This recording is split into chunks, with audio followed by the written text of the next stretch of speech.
Hello. Today's video is very interesting but also very sad, and it happened near where I'm from. I remember hearing about it as I was a kid, but I never really got into it until now. So, thank you for listening. If you have some time, please leave a like, and without further ado, let's get started. The day is February 5th, 2012. A social worker named Elizabeth has two children with her. They are named Charlie and Braden Powell. They all walk up to a house and knock on the door. There, their father, Josh Powell, answers it. He had been living inside a rented house at the time, since times had turned rough for him. But he greeted the social worker with a smile and told his sons to go inside and they would be there in a sec. As his kids run in, Elizabeth starts to follow, when all of a sudden, Josh's expression turns stern. He slams the door in Elizabeth's face, who then tries at the knob, but it is locked. She realizes what has just happened. A man who is thought to be dangerous has just locked himself in with his kids on what was supposed to be a supervised visit. She starts screaming as she's banging on the door, pleading for him to open, when all of a sudden, she notices it. The sweet smell of gasoline coming from inside of the house. We now backtrack to the year 2000. A young woman named Susan Powell is studying to be a cosmetologist. She's a devout member of the Mormon Church and lives in Washington State. She's a very sweet girl with lots of goals and aspirations for her future. She just can't wait to see how great her life will turn out. One day, she gets invited to a dinner party with some friends and decides, you know what, I'll go. That dinner party is where she would then meet her future husband, Josh Powell. She had already had classes with him, but she'd never really been introduced. So finally, she gets introduced to him, and right away, the pair felt a connection. On April 6th, 2001, just 5 months after they had met, they were officially married. Since they were both Mormon, they married in a Mormon temple in Portland, Oregon. They would later move to West Valley City in 2004. Now Josh was working to become a real estate agent, and Susan was a broker at a bank. But by 2004, they had been married a few years now, and Susan had started to see some strange and worrying behaviors coming from her husband. He had a strange possessiveness over Susan that later other people would say had them a little worried too. They weren't doing too good on money, as he was not a very good realtor, so it was really Susan who was bringing in the money for the family. Their relationship had taken a turn for the worse, with Josh's erratic behaviors and money problems.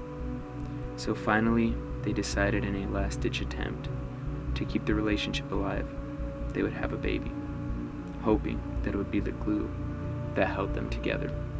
And in 2005, they welcomed their first son, Charlie. Now things had seemed a little different with the couple for a while, as they now had another person to take care of. They loved that child, they took him everywhere, they showed him off. And neighbors would say that Susan was such a sweet mother to her child. She was just a delight, and everyone loved her. Now 2 years later, in 2007, the family welcomed the next member, Braden. Now, like I said, Susan was a delight to friends and neighbors. They always loved to have her over, and they described her as such a fun person to be around. Now, Josh, on the other hand, was kind of described as the person to endure to get to see Susan. They all saw strange behaviors and would always ask Susan if she was okay, if everything was alright. She, of course, would shrug it off, be like, yes, everything's fine. They took notice of his behaviors and actions towards Susan, and many of them would ask her if things were okay at home. They were not. And in 2008, Josh had to file for bankruptcy, with more than $200,000 in debt. This had put an even bigger strain on their relationship. After bankruptcy, the marriage had turned so bad that Susan started writing letters detailing the danger her and her kids were in, and that she needed to find a way out of this marriage safely. She specifically wrote, how, begin quote, "If I die, it may not be an accident, even if it looks like one," end quote. She was smart. She was starting to leave a paper trail of detailed events that happened. She would write down when they happened, what exactly happened, and she started talking to a lawyer. She reached out to this lawyer because she felt like she really needed help. The lawyer had told her to start recording events that happened, like when he got in anger spouts, when he started yelling and breaking stuff. Record the aftermath. That way, once we do go to trial, if he does decide to try and fight for the kids or try and sue, you have the evidence to use against him. And she did. She recorded many videos of damaged property in their house after they had gotten into a fight and he had freaked out and he'd gotten mad and broken stuff. She kept piling up evidence against Josh so that she could secure her and her children's safety for the rest of their lives. But sadly, it would never get to that point.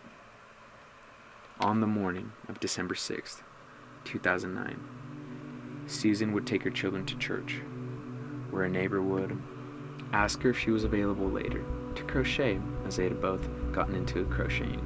Susan agreed and told her it was fine if she came over later that day. As the neighbor showed up to the Powell residence later that evening, they would be talking, Josh would be home, he would be cooking dinner, and they even invited the neighbor to stay for food. Now, when Josh stepped away, Susan would confide in the neighbor that she was having really bad marital problems with Josh, and she didn't know what to do. The neighbor felt weird since they were talking about this while Josh was still in the house, and even told Susan, "I wish you would tell me this, more in a private setting, we could talk about this later." But Susan didn't care. She said it was fine. She just needed someone to talk to and listen. The neighbor was especially worried because she did know Josh. She had seen a couple of his freakouts before when they had been having a little party or get together. So she knew how Josh was. She stayed for dinner, talked a little bit more with the whole family, and around 5:30 p.m. decided it was time for her to leave.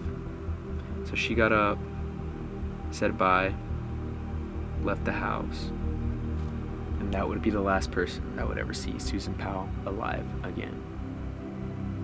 At approximately 12:30 in the morning the next day, Josh loaded the car up with his kids to take them camping out in the West Desert of Utah. Susan allegedly stayed home to go to work, but never showed up to work. The next day, their children's daycare provider had grown worried that the kids had never showed up, they'd never gotten a call from the parents, none of that. So they ended up trying to contact Josh, trying to contact Susan. And when they couldn't get a hold of anyone, that's when they reached to the authorities. The authorities heard the whole situation and ended up going to the Powell residence to see if they could do a welfare check. When they couldn't find anyone there, they actually ended up staying and waiting. And as they were waiting for them, they noticed a very big, wet spot on the carpet, with two fans pointed toward the spot, trying to dry it up. They took note of this and took pictures. I posted the pictures on the video. They should be showing up right now. Later that evening, Josh shows up with the kids, but with no sign of Susan. He tells the cops that they were out camping, Susan should be at work. He just kept repeating that. No, she should be at work. She should be at work. So what they end up doing, they take the kids into custody and they take them in for interrogation. In interrogation, there's videos of it, and you can see he seems very nervous and suspicious. But he keeps saying the same thing. No, she should be at work. I don't know where she's at, but she should be at work. The police find her wallet, purse, keys, ID, and all of her basic essentials back at her house. So they immediately think, we don't think she ran away. We think something's going on. There's no way she could have ran away without all of her items. The police started an investigation, and there was even a $10,000 reward to anyone that could provide any information of where Susan Powell was. The police ended up searching Josh's car, his house, everything multiple times, trying to see if they could find any information on where Powell was, see if they could catch anything. But later that month, Josh lawyered up and stopped cooperating with the police, leading those to believe that he really was guilty. He was just making himself look guiltier and guiltier. In January of 2010, just a month after Susan had disappeared, Josh packed up his belongings and he took his kids and moved back to Washington to live with his father. This just made it seem very, very suspicious, since his wife had just disappeared. People thought, well, he should still be looking for her, there should still be hope. While Josh lived with his father, there was many theories about what had happened. He even started saying that he thought that Susan might have run away with another Utah man that had also gone missing at the time. He started making theories, telling people it was this, it was that, but no one really believed him. And just when it seemed that Susan's case had gone cold, a judge issued a warrant allowing people to look into Josh's home in Washington, where Josh was living with his father. He granted the warrant after watching a news interview where Josh's father, Stephen, alleged to have had sexual relations with Susan. He said some really disgusting things that I'm not going to say on here, but if you want to look him up, it was a show with Susan Powell on Good Morning America. The search wouldn't turn anything up, except they would start talking to the kids. The kids started saying some weird things, so they ended up eventually bringing them in for questioning. Now Charlie, the older son, had told the investigators that he went camping at the Dinosaur National Park, and that he had gone with his mom, his brother, and his father. Now when they kept on asking him, oh, what happened during this camping trip, he said, and this is quote, "My mom stayed where the crystals are because it is so much prettier where the crystals grow," end quote. The investigators didn't know what they meant by where the crystals grow, but decided that it was in the better interest. The children were not in the custody of Josh. They removed Charlie and Braden from Josh's custody in 2011 and placed them in care of Susan's parents. Now Josh was only allowed to see them during supervised visits, and while the boys stayed in the care of Susan's parents, they started growing up and becoming increasingly vocal about what they had seen the night of their camping trip. The oldest boy, Charlie, said that when they went camping, Mommy was in the trunk. Mom and Dad got out of the car, and Mom disappeared. Charlie had even drawn a picture depicting all of them in the car, but the weirdest thing is that their mom was in the trunk, and he kept saying that Mommy never came back. Mommy never came back. In 2012, the kids had become more vocal with their grandparents and had even told them, "We'll find Mommy if we go to the mine. Mommy's in the mine." These words kept getting out to the news, and Josh was seeing and hearing them. He started realizing he had a serious problem on his hands. The kids were starting to talk, and Josh knew that he had to do something or else he would get caught. And we go back to February 5th, 2012. Charlie and Braden were scheduled to go see their dad, and a caseworker named Elizabeth takes them over to their dad's house. They run inside and Josh slams the door on them. She starts yelling, screaming, and pleading for him to open the door. She starts banging on the windows. She goes back to the door and she starts smelling gas. She cannot believe it. And through her panic, she pulls out her phone and she starts dialing 911. As she's waiting for someone to pick up, she starts hearing the kids scream. The smell of gas starts getting stronger and stronger, and she realizes something is very wrong. She starts banging on the door, but he's not letting them in. She panics and gets scared that something's gonna happen, and she's worried that her car might be part of it. So she ends up taking her car and parking it across the street. Now, as she does, she finally gets someone on the phone, and she explains the situation. But I guess the dispatcher did not think it was a life-threatening event and told her that people would be there soon, but it wasn't a life-endangering situation. Elizabeth then calls her supervisor, lets her know something terrible is happening here. She tells them, "I've already called the cops. They said that they're on their way." And as she's talking to her supervisor, the big sound of an explosion comes from the house. She turns around and she can't believe it. The Powell home is now up in flames. It would take the police approximately 22 minutes for them to arrive, but by then, Josh, Charlie, and Braden Powell had been long dead. Now, this is a very sad case, like I said earlier today. There's a lot of theories about what happened, but I think this one you can kind of tell exactly what went on. I believe that they were going through a rough marriage. Susan was getting ready to get a divorce and finally leave him, but she was scared. So she started writing a lot of stuff, a lot of notes, leaving a paper trail so that people would know why she ended up getting a divorce, making sure she was safe. But Josh caught wind of this and ended up killing her. I believe that he hid her in the house, left her unconscious there, maybe even killed her there. He made a mess of blood, so he cleaned it up. That's why he left the 2 fans there, because he needed to dry up all the water and all the chemicals that he used to clean it up. He put her in a tarp or in a blanket or something, pushed her in the trunk, but he didn't want to leave his kids behind. So he grabbed his kids, loaded them up into the truck, and took them out to the West Desert near Tooele. Like I said, I'm from the area, and I know the mines that they're talking about. They're 200, 300, 400 feet deep. You could drop someone off in there, no one would ever find them because it's dangerous to go down there. There's a lot of poisonous gas, a lot of chemicals, and it's just dangerous to go down that deep. I believe he took them down there, and I think that's what the kids meant, were the crystals. Because as a kid you think, oh, you get crystals from mines, you get diamonds from mines.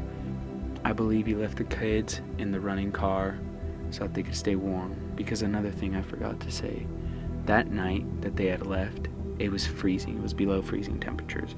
So it was a cold night. There's no way they would have actually decided to go camping that night, So I think he took her out of the trunk, walked her over to the mine, and dropped her body. I think it took a little bit of time, and that's why he didn't end up getting home till later.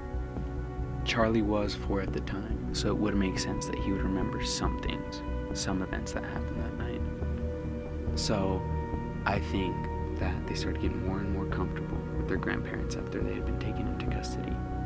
And poor kid must have started remembering some weird things. And now he's older, so he starts realizing, oh, that was weird. That night was weird. This happened, and then we never saw Mom again. But she was in the trunk. And since they kept publishing that they had gotten all this evidence, Josh saw that, and he knew that there was only a matter of time before he got caught because of his kids. So the next time that he saw his kids, he had 2 tanks of gasoline waiting inside, an axe, and a box of matches, and he knew what he was going to do. When they ran in and he slammed the door on the worker, he actually ended up smacking his kids upside the head and on the neck with an axe, opening everything up, pouring gasoline on them, and pouring gasoline all around the house. He lit it on fire. And one of the saddest things that I read with this is that the kids didn't even die from their injuries. All 3 of them died from carbon monoxide poisoning, which means that they were still alive after getting gasoline poured in their wounds. He wrote an email to his friends and to his family explaining that he just couldn't live without his boys and that he was sorry, but he felt like he needed to do this to his boys. He said, quote, "I am not able to live without my sons, and I'm not able to go on anymore. I'm sorry to everyone I've hurt. Goodbye." End quote. And in the email, he kept following through with how to shut off his utilities, how to take care of all this stuff, and he left a will. I believe that this man will go down in history as one of the evilest men because of what he did to his own kids and his own wife. I truly believe that he killed Susan Powell, and the case still is unsolved.